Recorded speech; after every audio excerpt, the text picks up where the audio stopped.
दिक्कत इस बात का नहीं है कि सारे विपक्षी नरेंद्र मोदी जी का विरोध करते हैं।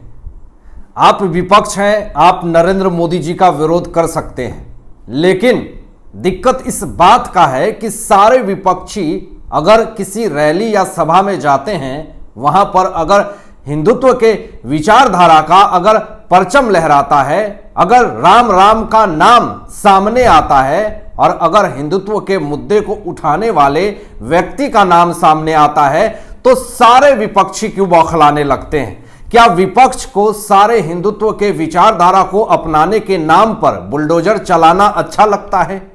क्या यह बात है?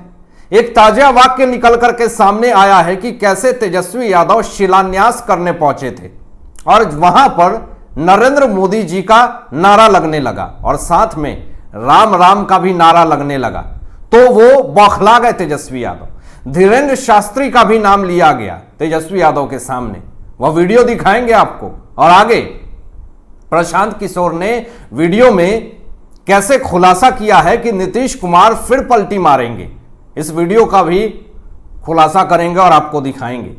लोकसभा चुनाव क्या समय से पहले होगा, इस पर भी खुलासा करेंगे दोस्तों आगे।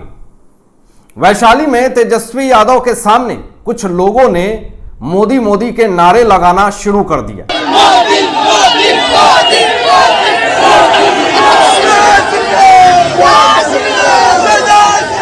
तेजस्वी यादव अपने निर्वाचन क्षेत्र राघोपुर के चेचर गांव में जलापूर्ति योजना के तहत वाटर ट्रीटमेंट प्लांट की शुरुआत करने पहुंचे हुए थे। कार्यक्रम के बाद जब तेजस्वी यादव जाने लगे, इस दौरान उन्होंने गाड़ी से निकल करके एक सेलिब्रिटी की तरह हाथ हिलाया। तो जानते हैं क्या हुआ? तो लोगों ने उनके सामने मोदी मोदी और जय श्री राम बाबा बागेश्वर नाथ के नारे लगाने शुरू कर दिए। बिहार की जनता का समर्थन इस बार न तेजस्वी यादव को मिलता दिख रहा है, न नीतीश कुमार को मिलता नजर दिख रहा है। क्या अब जनता इनकी सारी चाल समझ चुकी है? क्योंकि अब ग्राउंड जमीनी पर भी तेजस्वी और नीतीश कुमार का विरोध होने लगा है।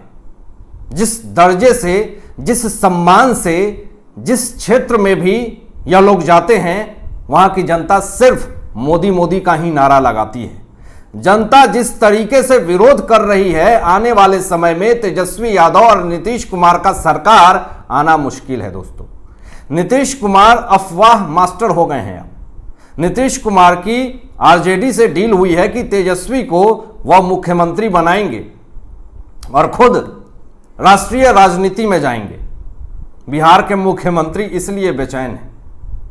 अंदर की बात तो यह है दोस्तों, तेजस्वी ने कहा है कि जिस तरह से हमने विपक्षी एकजुट को लेकर के जी जान लगा दिया है, इसको लेकर के केंद्र सरकार और भारतीय जनता पार्टी घबरा गई है। मन में लड्डू फूट रहे हैं, तेजस्वी यादव खुद से कुछ भी बोल रहे हैं। इसलिए 24 जून को भारतीय जनता पार्टी के राष्ट्रीय अध्यक्ष जेपी नड्डा और फिर केंद्रीय गृह मंत्री अमित शाह बिहार के दौरे पर आ रहे हैं।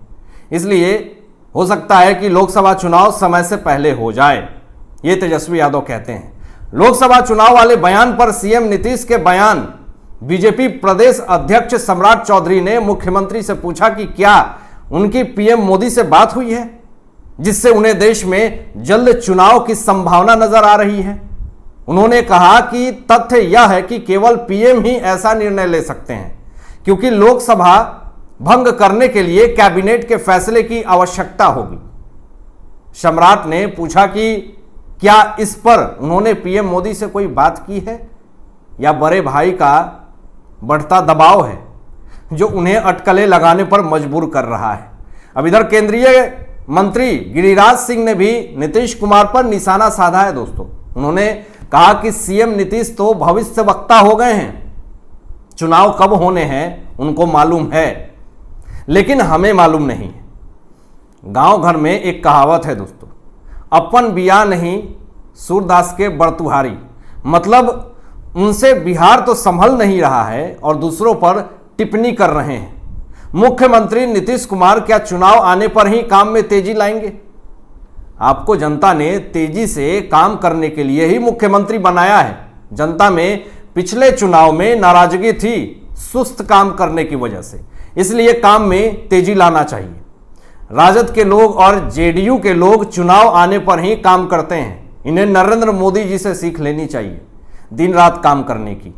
जिस प्रोजेक्ट का शिलान्यास पीएम मोदी करते हैं उसका तेजी से काम कराकर उद्घाटन भी वही करते हैं। केंद्र से कुछ सीखिए आप लोग, मोदी जी से कंपटीशन तो कर लीजिए।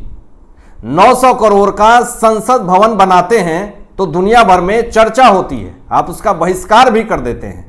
और बिहार में 1000 करोड़ का 1700 करोड़ का पुल कभी भी उड़ जाता है, हवा में गिर जाता है, ढह जाता है, बह जाता है। यही बिहार की सरकार का काम है। पूर्व मंत्री ने कहा कि चुनाव तो वक्त पर ही होंगे और आएंगे नरेंद्र मोदी जी ही। विपक्षी पार्टी की 23 जून को होने वाली बैठक पर कहा कि जेडीयू के लोग बाहर से लोगों को बुलवाएंगे और उनको लिट्टी चोखा खिलाएंगे। बैठक तो पुल गिर गया है, इस पर करनी चाहिए थी।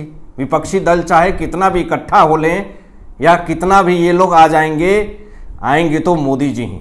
महागठबंधन बिना पतवार के चल रही है, उसमें जो मांझी थे वही कुश्ती से कूद गए। कहा कि बिहार में इन्वेस्टमेंट तभी आएगा जब लॉ एंड ऑर्डर ठीक होगा। सुशील कुमार मोदी जी ने यह भी कहा कि नीतीश कुमार से बिहार नहीं संभल रहा है। गठबंधन के मित्र एक एक कर उनका साथ छोड़ रहे हैं, इसलिए वे बिहार में समय से 1 साल पहले 2024 में विधानसभा चुनाव कराने का अंतिम दांव खेलना चाहते हैं। 2024 के संसदीय चुनाव के बाद न नीतीश कुमार का राजनीति भविष्य है, न उनकी पार्टी बचेगी। यही वजह है कि वे लोकसभा के साथ विधानसभा चुनाव कराने की सिफारिश कर सकते हैं। अब नीतीश कुमार पर इसी साल तेजस्वी यादव को सत्ता सौंपने की डील का भी दबाव है दोस्तों, इसलिए 2025 तक दबाव झेलने के बजाय चुनाव में जाना क्यों नहीं चाहेंगे। प्रशांत किशोर ने नीतीश कुमार पर निशाना साधा है पूरी तरीके से और कहा है कि अगर लोगों को राजनीति की थोड़ी बहुत समझ है तो जो कानून देश में बनता है वो लोकसभा और राज्यसभा में पास होता है। अब पहले प्रशांत किशोर की इस वीडियो को आप देखिए दोस्तों कि उन्होंने क्या कहा। अब बिहार में गठबंधन बनाकर फिर ठगने का उपाय कर रहे हैं। 15 में आपने वोट दिया था, यह आदमी 17 में आपको ठग कर भाग गया, फिर वोट कीजिएगा फिर भागेगा, लिख कर रखिए। हम उनके साथ रहे, आप उनको नहीं जानते हैं, हमसे प्रशांत किशोर ने कहा कि 2015 में बिहार के लोगों ने इनको वोट किया था, 2017 में ये आदमी लोगों को ठग करके भाग गया। आप बिहार के लोग फिर वोट कीजिएगा, फिर ये आदमी आपको ठग करके भाग जाएगा।